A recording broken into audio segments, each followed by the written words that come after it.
Hi friends, ಪದ್ಮ ಪಾಕಶಾಲೆಗೆ ಸ್ವಾಗತ. ಲೆಂದಿಯಾಗಿರೋ ರೆಸಿಪಿಗಳನ್ನ ಈಸಿಯಾಗಿ ಮಾಡೋದು ಹೇಗೆ ಅಂತಂದು ತೋರಿಸ್ಕೊಡ್ತೀನಿ. ಇವತ್ತಿನ ರೆಸಿಪಿ ದಾವಣಗೆರೆ ಸ್ಪೆಷಲ್ ನರ್ಗಿಸ್ ಮಂಡಕ್ಕಿ ಯಾವ ರೀತಿ ಮಾಡೋದು ಅಂತಂದು ಕ್ವಿಕ್ಕಾಗಿ ನೋಡೋಣ ಬನ್ನಿ. ಒಂದು 5 ಮೆಣಸಿನ್ಕಾಯಿ ತೊಗೊಂಡಿದ್ದೀನಿ, ಸ್ವಲ್ಪ ಒಂದು 4 ಬೆಳ್ಳುಳ್ಳಿ ಗಡ್ಡೆ ಬಿಡಿಸಿಟ್ಕೊಂಡಿದ್ದೀನಿ, ಸ್ವಲ್ಪ ಕೊತ್ತಂಬರಿ ಸೊಪ್ಪು ಮತ್ತು ಬೆಳ್ಳುಳ್ಳಿ ಜಾಸ್ತಿ ಇದ್ದಷ್ಟು ರುಚಿ ಜಾಸ್ತಿ ಇರುತ್ತೆ. ಇದನ್ನೆಲ್ಲ ಒಂದು ಮಿಕ್ಸಿ ಜಾರ್ಗೆ ಹಾಕೋತಾ ಇದ್ದೀನಿ. ಸ್ವಲ್ಪ ಇದನ್ನ ಮಿಕ್ಸಿ ಮಾಡ್ಕೊಂಡು ಬರೋಣ. ನೀರು ಹಾಕೋದು ಬೇಡ, ಹಾಗೆ ಇದನ್ನ ತರಿಯಾಗಿ ಎಷ್ಟು ಸಾಧ್ಯನೋ ಅಷ್ಟು ಇದರಲ್ಲಿ ಮಿಕ್ಸಿ ಮಾಡ್ಕೊಳ್ಳೋಣ. ಇದನ್ನ ನೋಡಿ ಮಿಕ್ಸಿ ಆಗಿದೆ. ಇವಾಗ ಗ್ಯಾಸ್ ಮೇಲೆ ಒಂದು ಬಾಣಲಿ ಇಟ್ಬಿಟ್ಟು ಅದಕ್ಕೆ ಒಂದು 2 ಟೇಬಲ್ ಸ್ಪೂನಷ್ಟು ಆಯಿಲ್ ಹಾಕ್ತಾಯಿದ್ದೀನಿ. ಈ ಎಣ್ಣೆ ಸ್ವಲ್ಪ ಚೆನ್ನಾಗಿ ಬಿಸಿ ಆಗಲಿ. ಈ ನರ್ಗಿಸ್ ಮಂಡಕ್ಕಿ ಒಂದೊಂದು ಊರಲ್ಲಿ ಒಂದೊಂದು ಥರ ಮಾಡ್ತಾರೆ. ಇದು ದಾವಣಗೆರೆ ಸ್ಪೆಷಲ್ ಅಂದರೆ ಇದೊಂಥರ ಟೇಸ್ಟ್ ತುಂಬಾ ಚೆನ್ನಾಗಿರುತ್ತೆ, ತುಂಬಾ ಡಿಫ್ರೆಂಟ್ ಆಗಿದೆ. ಇದಕ್ಕೆ ನೋಡಿ ಎಣ್ಣೆ ಬಿಸಿ ಆದಮೇಲೆ ಶೇಂಗಾ ಹಾಕ್ತಾಯಿದ್ದೀನಿ. ಈ ಶೇಂಗಾ ಸ್ವಲ್ಪ ಫ್ರೈ ಆಗಲಿ ಇದು ಎಣ್ಣೆಯಲ್ಲಿ. ಈಗ ಜೀರಿಗೆ 1 ಸ್ಪೂನ್ ಹಾಕ್ತಾಯಿದ್ದೀನಿ. ಆಮೇಲೆ ಕರಿಬೇವಿನ ಸೊಪ್ಪು ಹಾಕ್ತಾಯಿದ್ದೀನಿ. ಇದು ಸ್ವಲ್ಪ ಎಣ್ಣೆಲಿ ಚೆನ್ನಾಗಿ ಬಿಸಿ ಆಗಲಿದು.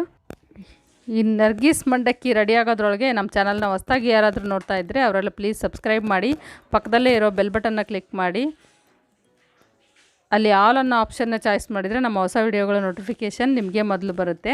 ನೋಡಿ ಅದು ಚೆನ್ನಾಗಿ ಫ್ರೈ ಆದಮೇಲೆ ಇವಾಗ ಮಿಕ್ಸಿ ಮಾಡಿ ಇಟ್ಕೊಂಡಿದ್ವಲ್ಲ ಮೆಣಸಿನ್ಕಾಯಿ, ಬೆಳ್ಳುಳ್ಳಿ, ಕೊತ್ತಂಬರಿ ಸೊಪ್ಪು ಹಾಕಿಬಿಟ್ಟು ಅದನ್ನು ಇದಕ್ಕೆ ಹಾಕ್ತಾಯಿದ್ದೀನಿ.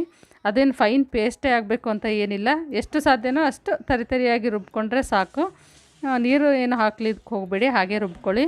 ನೋಡಿ ಇದು ಸ್ವಲ್ಪ ಎಣ್ಣೆಯಲ್ಲಿ ಹಸಿ ವಾಸನೆ ಹೋಗೋವರೆಗೂ ಇದನ್ನು ಸ್ವಲ್ಪ ಫ್ರೈ ಮಾಡ್ಕೊಳ್ಳೋಣ. ಇವಾಗ 1 ಟೀ ಸ್ಪೂನ್ ಅರಿಶಿಣ ಪುಡಿ ಹಾಕ್ತಾಯಿದ್ದೀನಿ. ಅರಿಶಿಣ ಪುಡಿ ಹಾಕಿ ಇದನ್ನು ಸ್ವಲ್ಪ ಚೆನ್ನಾಗಿ ಮಿಕ್ಸ್ ಮಾಡ್ತಾಯಿದ್ದೀನಿ. ತುಂಬಾ ಟೇಸ್ಟಿಯಾಗಿರುತ್ತೆ. ಹುಬ್ಳಿ ಧಾರವಾಡ ಸ್ಟೈಲ್ ಗಿರ್ಮಿಟ್ ಬೇಕಿದ್ದರೆ ನೋಡಿ, ಅದು ನಿಮ್ಮ ಐ ಬಟನಲ್ಲಿ ಈಗ ನಮ್ಮ ವಿಡಿಯೋದಲ್ಲಿ ಹಾಕಿರ್ತೀನಿ. ಅದು ಕೂಡ ನಾವು ಮಾಡಿದ್ದೀವಿ, ತುಂಬಾ ಟೇಸ್ಟಿಯಾಗಿರುತ್ತೆ ಅದು ಕೂಡ. ಇವಾಗ ನೋಡಿ ಇದು ಚೆನ್ನಾಗಿ ಫ್ರೈ ಆಗಿದೆ. ಇಷ್ಟಾದಮೇಲೆ ಇದಕ್ಕೆ ನೋಡಿ ಹಸಿ ವಾಸನೆ ಚೆನ್ನಾಗಿ ಹೋಗಬೇಕಿದು, ಅಲ್ಲಿವರೆಗೂ ಹೀಗೆ ಹುರ್ಕೊಳ್ತಾನೇ ಇರಬೇಕು. ಈಗ ಇದಕ್ಕೆ ಟೇಸ್ಟಿಗೆ ಎಷ್ಟು ಬೇಕಾಗುತ್ತೋ ನೋಡಿಕೊಂಡು ಅಷ್ಟು ಉಪ್ಪು ಹಾಕ್ತಾಯಿದ್ದೀನಿ. ಉಪ್ಪು ಹಾಕ್ಬಿಟ್ಟು ಇದನ್ನು ಸ್ವಲ್ಪ ಚೆನ್ನಾಗಿ ಮಿಕ್ಸ್ ಮಾಡ್ಕೊಳ್ಳೋಣ. ಇದನ್ನು ಪಕ್ಕದಲ್ಲೇ ಎತ್ತಿಟ್ಬಿಟ್ಟು ಈಗ ಒಂದು ದೊಡ್ಡ ಬಾಳ್ಗೆ ಇಟ್ಟು ಅದರಲ್ಲಿ ಮಂಡಕ್ಕಿ ಹಾಕಿದ್ದೀನಿ ನಾನು. ಈ ಮಂಡಕ್ಕಿನ ಸ್ವಲ್ಪ ಗ್ಯಾಸ್ನ ಲೋ ಫ್ಲೇಮಲ್ಲೇ ಇಟ್ಕೊಂಡು ಸ್ವಲ್ಪ ಚೆನ್ನಾಗಿ ಕೈ ಬಿಡಲಾರ್ದಂಗೆ ಹುರ್ಕೊಳ್ಬೇಕಾಗುತ್ತೆ ಇದನ್ನು.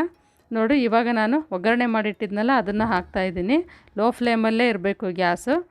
ಈಗ ಚೆನ್ನಾಗಿ ಮಿಕ್ಸ್ ಮಾಡೋಣ. ಇದನ್ನು ಒಂದು 5ರಿಂದ 10 ನಿಮಿಷ ಇದು ಚೆನ್ನಾಗಿ ಮಿಕ್ಸ್ ಮಾಡ್ಕೊಳ್ತಾ ಇದ್ದರೆ ಮಂಡಕ್ಕಿನೂ ಚೆನ್ನಾಗಿ ಗರಿಗರಿಯಾಗಿ ಬರುತ್ತೆ. ಹಾಗಾಗಿ ಇದನ್ನು ಈ ಥರ ಮಿಕ್ಸ್ ಮಾಡ್ಕೊಳ್ಳೋಣ. ಚೆನ್ನಾಗಿ ಎಲ್ಲ ಮಂಡಕ್ಕಿಗೂ ಇದು ಮಸಾಲೆ ಎಲ್ಲ ಹತ್ಕೊಳ್ಬೇಕು, ಆ ಥರ ಇದನ್ನು ಹೀಗೆ ಮಿಕ್ಸ್ ಮಾಡಬೇಕಾಗತ್ತೆ. ನೋಡಿ ಇವಾಗ ಪುಟಾಣಿ ಹಿಟ್ಟು ಮತ್ತು ಸಕ್ಕರೆ ಪುಡಿ 2 ಮಿಕ್ಸ್ ಮಾಡಿ ಮಿಕ್ಸಿಗೆ ಹಾಕಿಟ್ಟಿದ್ದೆ. 2 ಟೇಬಲ್ ಸ್ಪೂನ್ ಪುಟಾಣಿ ಮತ್ತು 1 ಸ್ಪೂನ್ ಸಕ್ಕರೆ, ಇಷ್ಟನ್ನು ಮಿಕ್ಸಿ ಮಾಡಿಟ್ಟಿರೋದನ್ನು ಈಗ 1 ಸ್ಪೂನಷ್ಟು ಹಾಕ್ತಾಯಿದ್ದೀನಿ.